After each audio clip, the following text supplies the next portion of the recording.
and welcome to part 3 of No Fear Pasta. Donations help ACT continue the important work in food security we do in our community.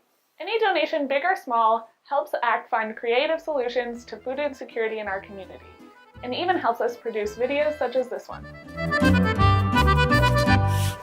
And this is all fun to me, okay? I love it.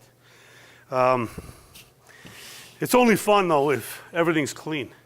I tend to be a little bit anal about that. I'm a clean cook, much to Mary's chagrin.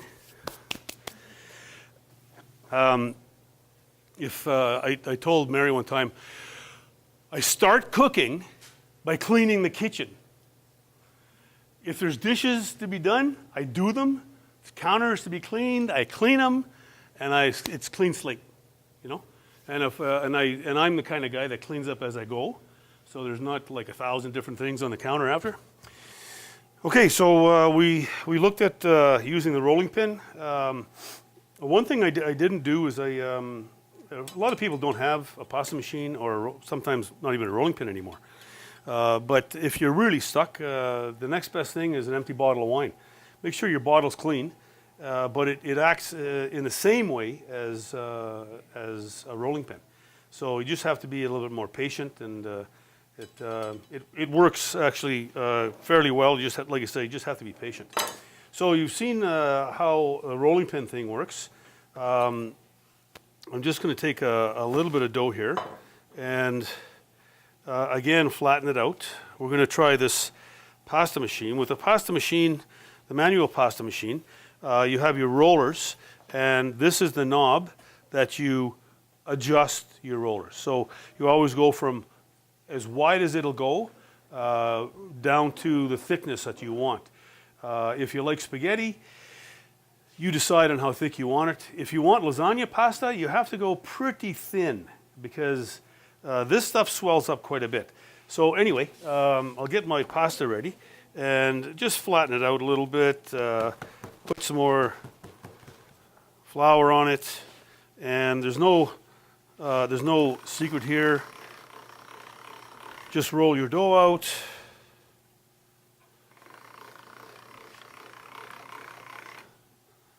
So that's the first setting, and as you can see, it's pretty thick. I don't know if you can see that or not, but it's pretty thick. There's not much you can do with this. There are some recipes my grandmother had. So right now, what I'm going to do is I'm going to adjust the rollers so that they're maybe 2 steps thinner. So you're going over and over again, and you know it's working because the sheets are getting longer.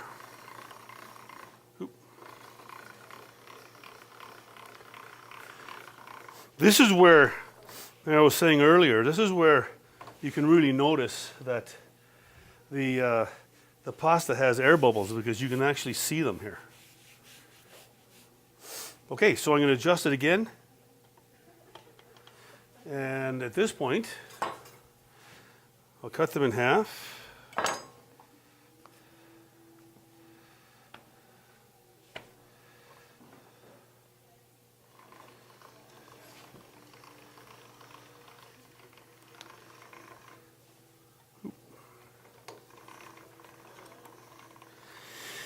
One of the rules about using a pasta machine like this is that you never, ever clean it with water.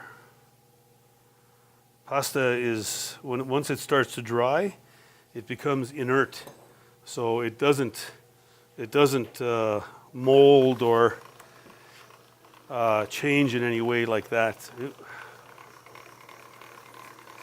So even if you see some stuck inside your pasta machine, you can pick out as much as you can. So there's a little bit here.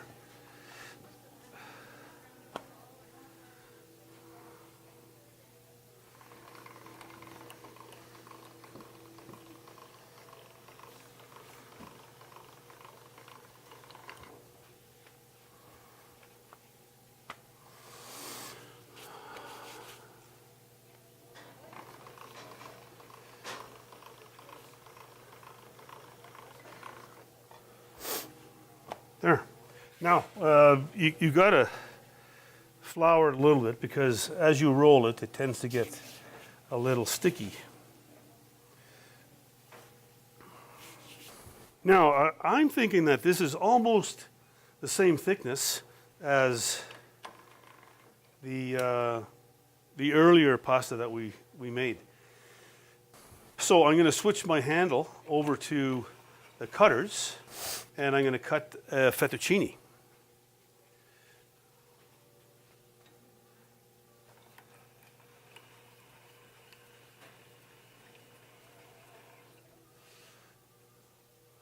Now this is this is quite a bit wider than what I was rolling out earlier, but hey, big deal.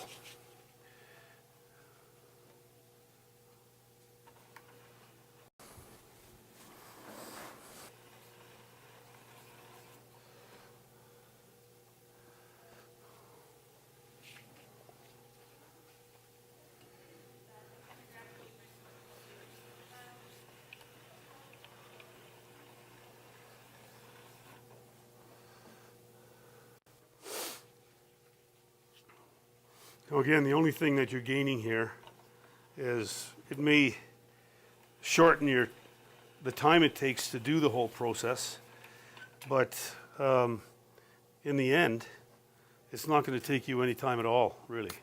So, like I say, this is this stuff, and every once in a while you get a machine that doesn't cut right through.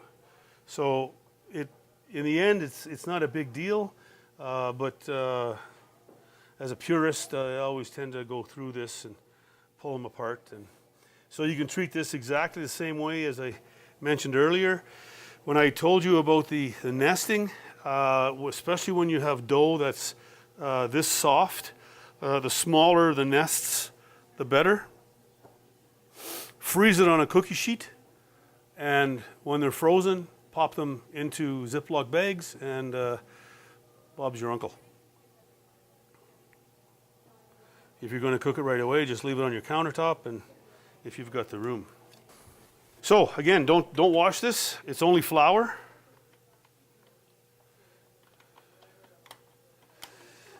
So you just blow the flour off.